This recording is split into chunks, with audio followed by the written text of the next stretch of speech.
Hello student, एक बार फिर से आपका डिजिटल लर्निंग में स्वागत है। तो मैं आज 9th क्लास का मैथमेटिक्स का चैप्टर नंबर जो है वो 6 कराऊंगा मैं। ठीक है, 6 कराऊंगा मैं क्या, लाइन्स एंड एंगल्स के बारे में।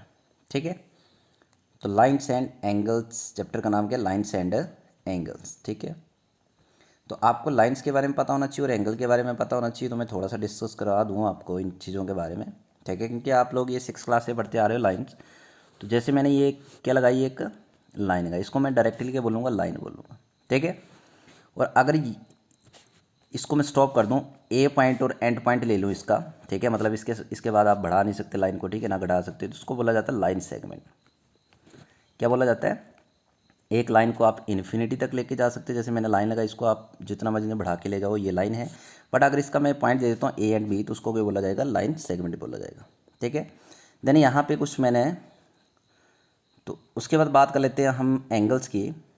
तो एंगल्स क्या होते हैं कि जब एक रे के साथ दूसरी रे मिल रही हो किसी एक पॉइंट पे, किस पॉइंट पे मिल रही है, मैं ए नाम दे देता हूँ इसको, एक रे, इसको मैं बी नाम दे देता हूँ, इसको मैं सी नाम दे देता हूँ। ठीक है, तो जब ये सी एंड बी, ये वाली सी एंड बी, जब दो लाइंस आपस में या दो रे आपस में एक जगह पे मीट करेंगी, एक जगह पे मिलेंगी, तो वहाँ पे क्या बनाएगी, वो एक एंगल बनाएगी। ठीक है, और एंगल को डिनोट आप ऐसे करते हो, है ना। ठीक है, तो जब दो रे आपस में एक पॉइंट पे मिलेंगी तो क्या बनाएगी, वो एंगल बनाएगी। और एंगल किस पॉइंट पे बना रही है दोनों, बताओ मुझे, किस पॉइंट पे बना रही है एंगल, ए पॉइंट पे बना रही है।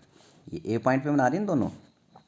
तो वही एंगल लिखते कैसे हैं, तो ए पॉइंट पे जहाँ बना रही होगी एंगल, ठीक है, तो उसको आपने बीच में रखना है। और दो रे कौन कौन सी, बी और सी है, तो बी यहाँ लिख देना और सी यहाँ पे लिख देना। मतलब जो एंगल जहाँ पे बना रही है वो हमेशा ही पॉइंट आपका कहाँ होना चाहिए, बीच में होना चाहिए। ठीक है, बाकी दो आप आगे पीछे लिख सकते हो, आपकी मर्जी है। तो यहाँ पे एंगल क्या बन गया, बी ए सी, मतलब ये वाला एंगल क्या बन गया, बी ए सी। ठीक है, लग गया पता ये भी।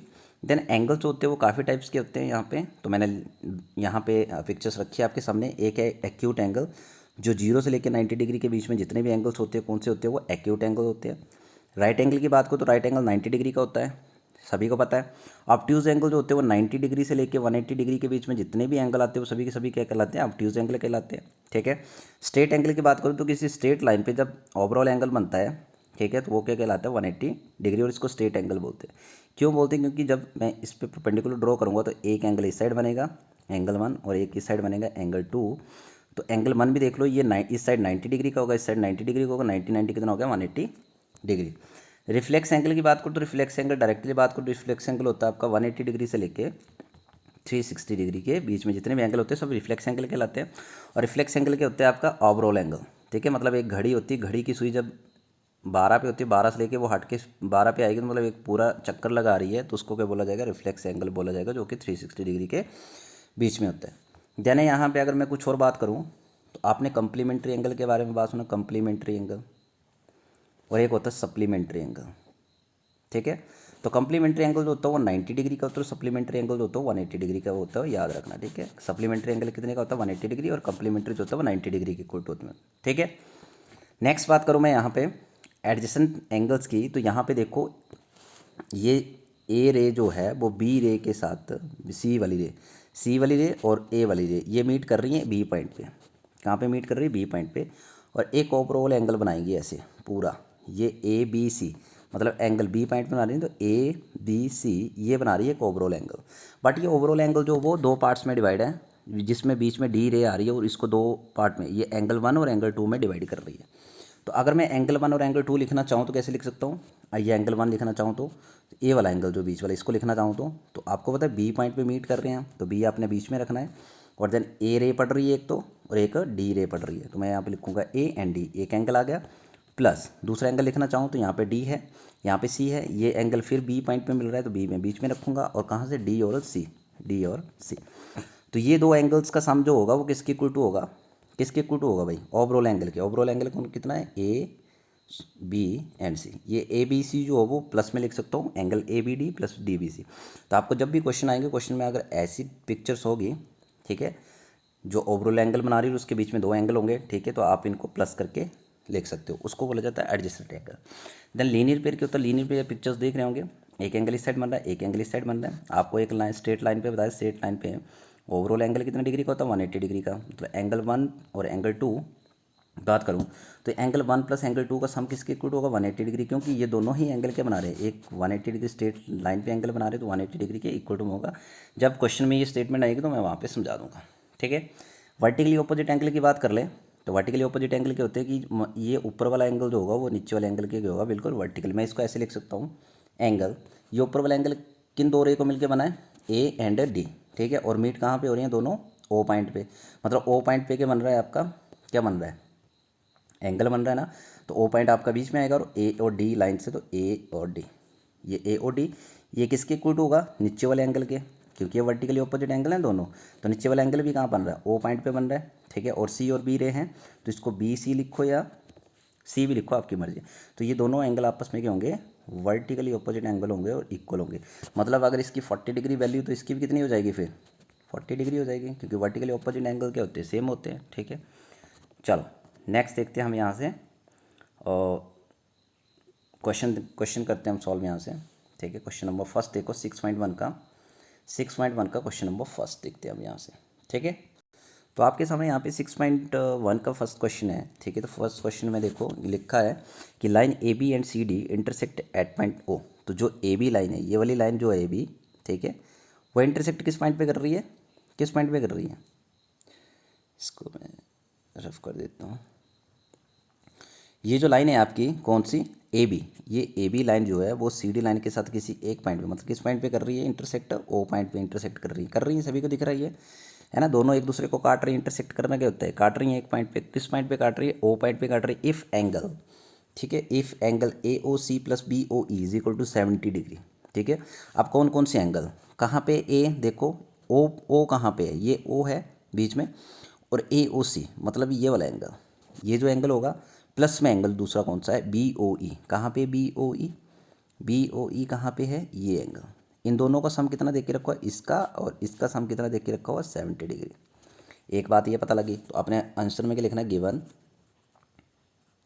Given angle A O C plus angle B O E is equal to 70 degree. ये पेपर्स में क्वेश्चन लिखने का तरीका होता है, सबसे पहले गिवन लिखो क्या क्या गिवन है। दूसरा बी ओ डी, कहाँ पे है बी ओ डी, ये है बी ओ डी, ठीक है। ये एंगल कितनी डिग्री का है, 40 डिग्री का है। तो मैं लिखूँगा angle B O E is equal to 40 degree, okay. अब एक बात ध्यान से देखो, ये जो आपका बी ओ डी, ये वाला जो एंगल है आपका, ठीक है, ये एंगल के इसके वर्टिकली नहीं है। अभी मैंने बताया कि वर्टिकली ऑपोजिट एंगल होते हैं, ठीक है, ऊपर नीचे वाले साइड साइड वाले। तो वर्टिकली ऑपोजिट एंगल बना देना, तो अगर बी ओ डी ये वाला एंगल जो है ये अगर 40 डिग्री है तो ये भी कितना हो जाएगा, अभी बताया मैंने 40 डिग्री नहीं हो जाएगा। तो मैं क्या लिख सकता हूँ कि एंगल ए ओ सी जो है, नेक्स्ट स्लाइड में लिख देता हूँ कि एंगल ए ओ सी जो है वो किसके equal to, angle B O D के इक्वल टू है, अभी बताया मैंने, है ना। इस एंगल के ये इक्वल टू है। अब क्या लिखेंगे, साइड में लिखना है आपने वर्टिकली ऑपोजिट एंगल। आपने पेपर में पूरा लिखना है, मैंने शॉर्टकट में बताया, बी से वर्टिकली, ओ से ऑपोजिट एंड ए से एंगल। तो ये आपस में वर्टिकली हैं। तो अगर मैं इसको इक्वेशन नंबर फर्स्ट मान लूँ, इसको मैं मान लूँ सेकंड, ठीक है। तो आप सेकंड और ये देखो, है ना, फर्स्ट में क्या बोला है कि एंगल बी ओ ई, ठीक है, एक मिनट, बी ओ ई, सॉरी बी ओ ई नहीं होगा यहाँ पे ये कितना देख के रखो, बी ओ डी देख के रखो, तो गिवन में मैंने बी ओ ई लिख दिया, यहाँ पे डी आएगा, ठीक है। वी ओ डी गिवन है आपको कितना, 40 डिग्री। तो अगर बी ओ डी कितना है आपका, 40 डिग्री है, तो ये किसके इक्वल टू है, ये तो ए ओ सी के इक्वल टू। तो एंगल्स ए ओ सी भी कितना हो जाएगा, वो हो जाएगा ना आपका 40 डिग्री, नहीं हो जाएगा, हो जाएगा। अब क्या करना है, जो आपने ए ओ सी एंगल निकाला है, तो क्वेश्चन नंबर फर्स्ट देखो, हम ए ओ सी की वैल्यू क्वेश्चन नंबर फर्स्ट में डाल दे, 40 डिग्री जो निकाला, तो हम यहाँ से बी ओ ई निकाल सकते हैं, क्योंकि आपको एक बी ओ ई एंगल निकालना है, यहाँ से आराम से निकाल सकते हैं, हम लोग की निकाल सकते हैं। तो आपने लिखना है put angle A O C in equation number 1।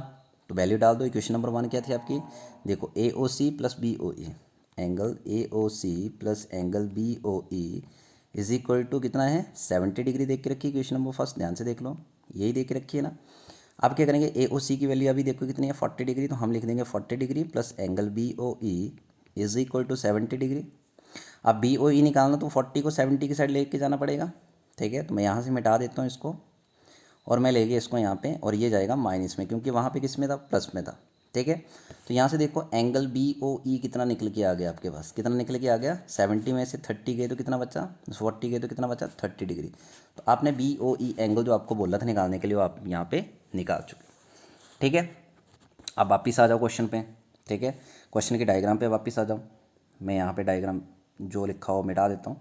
आप ध्यान से देखना है, आपको क्या बोला गया है, सी ओ ई निकाल लो पहले और उसके बाद इसका रिफ्लेक्स एंगल निकालना है। तो रिफ्लेक्स एंगल बोला है आपको, किसका बोला है रिफ्लेक्स एंगल निकालने के लिए, एंगल सी ओ ई का। तो सबसे पहले एक बात याद रखनी है कि आपने रिफ्लेक्स एंगल निकालना सी ओ ई का, तो सबसे पहले आपको सी ओ ई एंगल निकालना पड़ेगा जो आपको पता नहीं है। कहाँ पे सी ओ ई, ओ पॉइंट पे बन रहा है और सी और ई रे से बन रहा है, तो ये वाला एंगल जो होगा वो आपने अभी निकालना है। पहले इसको निकालोगे देन उसके बाद इसका रिफ्लेक्स निकाल सकते हो। ठीक है, बट आपको ये एंगल पता है और ये एंगल भी पता है। तो बताओ मुझे बी ओ ए ओ सी एंगल कितना है, कितना बताया अभी, ए ओ सी एंगल कितना है आपका 40 डिग्री।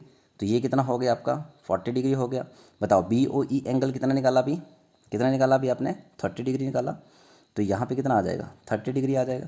दो एंगल इस साइड वाले पता है, अगर मैं इन तीनों को मिला दूँ, ध्यान से देखना है, इन तीनों को अगर मैं मिला दूँ, ठीक है, तो ये क्या बना रहा है, एक स्ट्रेट लाइन बना रहा है भाई, स्ट्रेट लाइन बना रहा है ना ये। और स्ट्रेट लाइन पे कितने डिग्री का एंगल होता है बताओ मुझे, अभी बताया मैंने। अगर मैं पीछे रिमेंबर में ले चलूँ आपको, ठीक है, ये देखो एक स्ट्रेट लाइन पे अगर पूरा ओवरऑल एंगल बन रहा है तो वो किसके इक्वल टू होता है 180 डिग्री के, उसको स्ट्रेट एंगल बोलते हैं। तो चलो क्वेश्चन में चलते हैं वापस। तो यहाँ पे ध्यान से देखो, अगर मैंने तीनों एंगल्स का, इस एंगल का, ठीक है, इस एंगल का, इस एंगल का और इन तीनों एंगल्स को प्लस करो तो इनका सम किसके इक्वल टू आएगा 180 डिग्री, क्योंकि एक स्ट्रेट लाइन बना रहा है और स्ट्रेट एंगल बना रहा है। तो मैं तीनों एंगल्स को लिखता हूँ। ठीक है, नाउ यहाँ पे लिखूँगा एंगल, फर्स्ट वाला एंगल ये 40 डिग्री वाला, ए ओ सी। पता लगा कैसे लिखना है एंगल, कैसे लिखना है बताया मैंने एंगल लिखना। ये वाला एंगल कैसे लिखेंगे बताओ मुझे बच्चों, ये वाला एंगल कैसे लिखेंगे, ये वाला एंगल जो है इसको लिखेंगे ए ओ सी, क्योंकि ओ पॉइंट पे एंगल बन रहा है। तो ए ओ सी प्लस दूसरा एंगल ये कौन सा है, ये है B O E, angle B O E plus तीसरा एंगल कौन सा जो आपने निकालना, कौन सा सी ओ ई। ये बोला निकालने के लिए आपको। इन तीनों का सम किसके इक्वल हो जाएगा 180 डिग्री के। आइए बताओ ए ओ सी की वैल्यू कितनी थी भाई 40 डिग्री निकाल चुके हैं, बी ओ ई की वैल्यू अभी निकाली 30 degree, plus angle C O E निकालना जिसको ऐसे ही रखो और 180 डिग्री कर दो। आप बताओ मुझे इनका सम कितना हो गया, वेरी गुड, कितना हो गया 70 डिग्री हो गया, plus angle C O E is equal to कितना हो जाएगा 180 डिग्री। आप क्या करेंगे बताओ, अब हमने क्या करना है सी ओ ई एंगल निकालना, तो इस 70 डिग्री को कहाँ लेके जाना पड़ेगा 180 डिग्री के साथ। Angle C O E is equal to 180 degree minus 70 degree कर दूंगा। तो यहाँ से एंगल सी ओ ई कितना निकला आपका बताओ 110 निकला, क्योंकि 180 डिग्री से 70 गए तो कितना निकला 110 डिग्री। आपका जो सी ओ ई एंगल है वो निकल चुका है। ठीक है, इतना लग गया पता। अब आपको लास्ट में बोला कि इसका रिफ्लेक्स एंगल निकाल लो। तो वही रिफ्लेक्स एंगल मुझे बताओ बच्चों, कितना बोला था मैंने रिफ्लेक्स एंगल। ये आपने वीडियो पॉज करके इसको नोट डाउन कर लेना है, ठीक है ना, या तो बैक कर सकते हो या पॉज करके इसको नोट डाउन कर लेना है। बताओ बच्चों मैंने रिफ्लेक्स एंगल कितना बोला था, रिफ्लेक्स एंगल बोला था मैंने 360 डिग्री। तो अगर एंगल सी ओ ई का आपको रिफ्लेक्स एंगल निकालना है, ऐसे लिखना reflex angle of C O E, ठीक है, इसको मैं मिटा देता हूँ, reflex angle of angle C O E कितना आ जाएगा बच्चों 360 डिग्री में से जो सी ओ ई अभी कितना निकाला हमने, इसको 360 डिग्री में से माइनस कर दो तो कितना बचेगा बच्चों 250 डिग्री बचेगा, इसका इतना ही बचेगा ना 250 डिग्री। तो आपने सी ओ ई reflex angle C O E कितना निकला अभी बच्चों 250 डिग्री। ठीक है, जो बोला था निकालने के लिए वो निकाल चुके, और एक एंगल बोला था आपको बी ओ ई निकालने के लिए, वो आप कितना निकाल चुके हो 30। ठीक है, ये दोनों निकालने थे, वो दोनों हमने निकाल के क्या कर दिया बता दिया। ठीक है, तो ये हो गया आपका फर्स्ट का क्या हो गया आंसर। ठीक है, तो एक दो बार देखना इसको अच्छे से समझ आ जाएगा। ओके, देन वीडियो अच्छी लगेगी तो लाइक कर देना, चैनल को सब्सक्राइब कर लेना, ताकि जो आने वाली वीडियो होगी आपको नोटिफिकेशन जल्दी से जल्दी मिलती रहे। तो मैं 6 पॉइंट जो आपकी 6 एक्सरसाइज है पूरी पूरी कंप्लीट करवा रहा हूँ, तो आप मेरे प्लेलिस्ट में जाके इसकी वीडियो देख सकते हो। ठीक है, धन्यवाद।